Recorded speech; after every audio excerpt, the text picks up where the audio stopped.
All right, with today's video, we're going to look at creating a calendar for your school website, inserting that calendar, and just a little bit about editing that calendar. So let's get started. We'll start from the Go page, as we do on most cases. And actually, we're going to, instead of going to sites, we're actually going to go to calendar. Now, if you haven't logged in, you'll need to do so.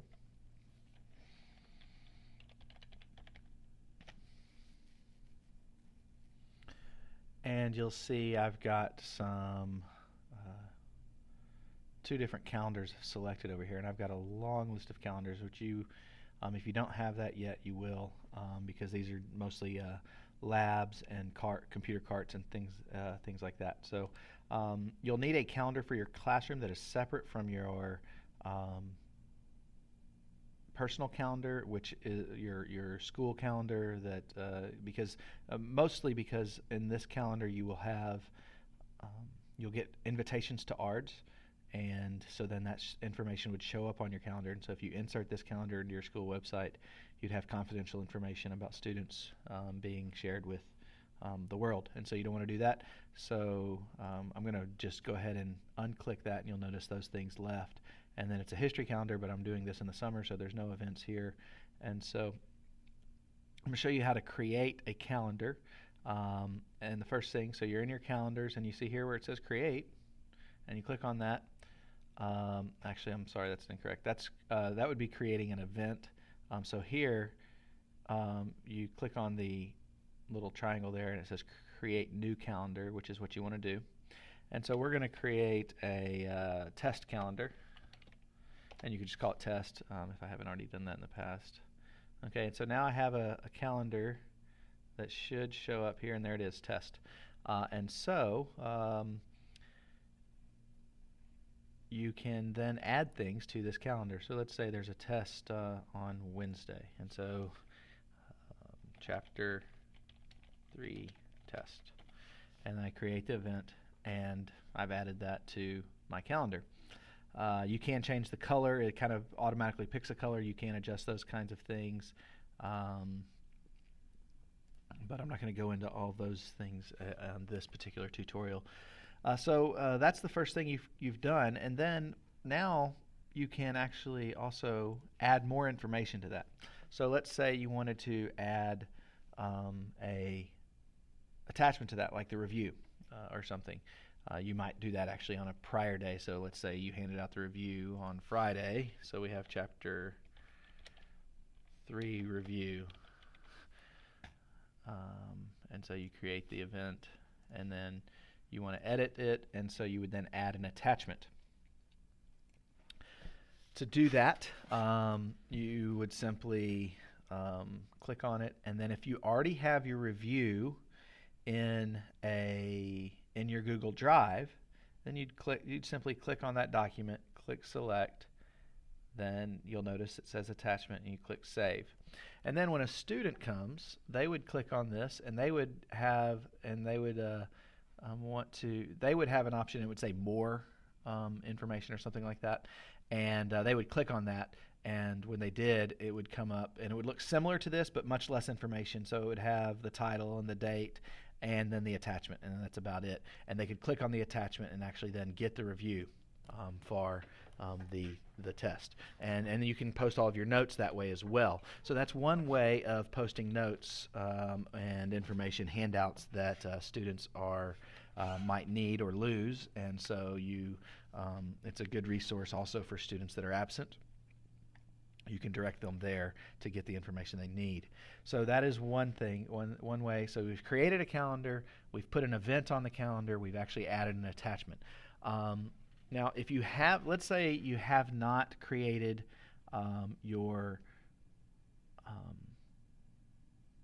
you haven't made your study guide into uploaded it to the drive, to Google Drive. You simply have it in one of your folders on your computer. And so you'll need to do is you'll click on this icon here, and you'll go to Drive. And the up arrow means upload. And so you'll need to upload a file from your computer. And so I'm going to just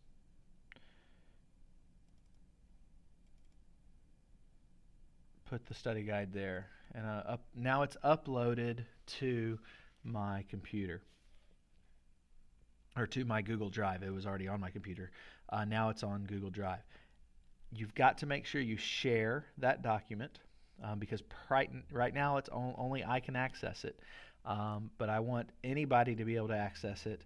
And so I click save. Anybody that goes to the calendar would have access to it. I click save, and so now it has been shared.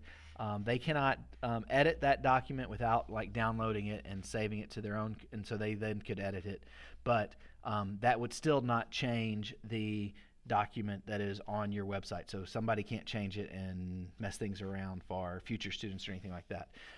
And so you've got that, and you can just X out of that. It's now on your drive and would be there. And so if you go back to your calendar, and let's say you had two different, you could just once again add an attachment, and then there you go. You see the Chapter 3 study guide is right there, and you click select, and now you've got all of your study guides there. And so if you realize, oh wait, that's the wrong one, you just exit and it's gone. Make sure you click save, and now the Chapter 3 study guide is right there ready for them. But how are they going to see this calendar? Because this calendar they can't see yet. So that's what we have to do next. We have created the calendar. We have put information in the calendar, and then we've actually attached documents to the calendar. So the next step is to go to our site, which we'll do from the Go page. Is one way. Of course, from here, from the calendar page, you can always click this and then click on Sites. And since I've logged into my drive, I'm logged into everything else. I am going to, I think this is the right one. I'm going to go to my website. And so here I have some pages here, and I have a calendar here. So this was on a video I did prior. So I'm going to delete this information real quick. You don't have to pay attention. Delete page, yes. And you'll see in just a second, I believe. Now I may have to get rid of. Click OK, and now calendar disappears as well. All right, so first thing I have to do is you need to create a new page. And remember, to create a new page, you simply click on this icon here with the plus symbol. And we're going to just call it calendar. And we're going to create. And now you can insert whatever calendar you would like. And you click on the Insert tab at the top, and you'll see here it says Calendar. And it's going to upload automatically all your Google calendars, and you need to choose the correct one. So the one I just did was Test. This one was one I had before. And you pretty much most likely would leave all these things. You click Save, and there your calendar is now inserted, but it is not visible just yet because you're still in the editing mode. And so I'm going to edit it by centering it on the page, and that will, well, maybe I need to click on the calendar itself and then click center. And then I don't need comments or adding files to this page, and so that is something I will change up in just a second. So I click Save, and so here now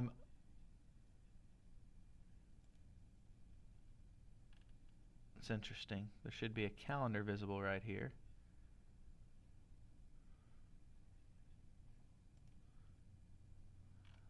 Well, let's continue on and see if it fixes the problem here. So I'm going to go to Page Settings because I don't want to allow attached comments, allow attachments. I'm actually even not going to show page title. And click Save. And oh, there we go. So it did show up. It just was delayed for some reason. So you do notice though that there is no tab here, and so we do have to add a tab.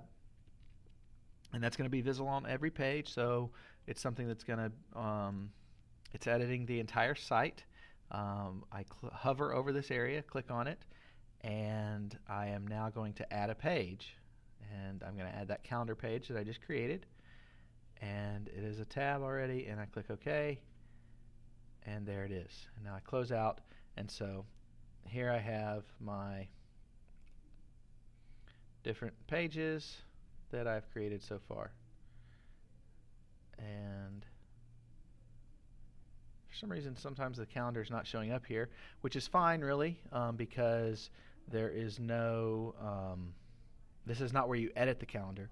So the thing about creating a calendar, the nice thing about it is you don't have to go to your website to update your calendar for your students. You simply go into your calendar from your email or from wherever you are, and you can add new information each day, what's going on in your classroom, and you simply add it there. And since you have inserted this calendar into your website, it is automatically updating it and putting it in right there as well, because it's simply that calendar is visible on your website. We have added a calendar page, we have edited that calendar, we've updated some information there, and so that is good for this video. We'll stop and see you on the next video.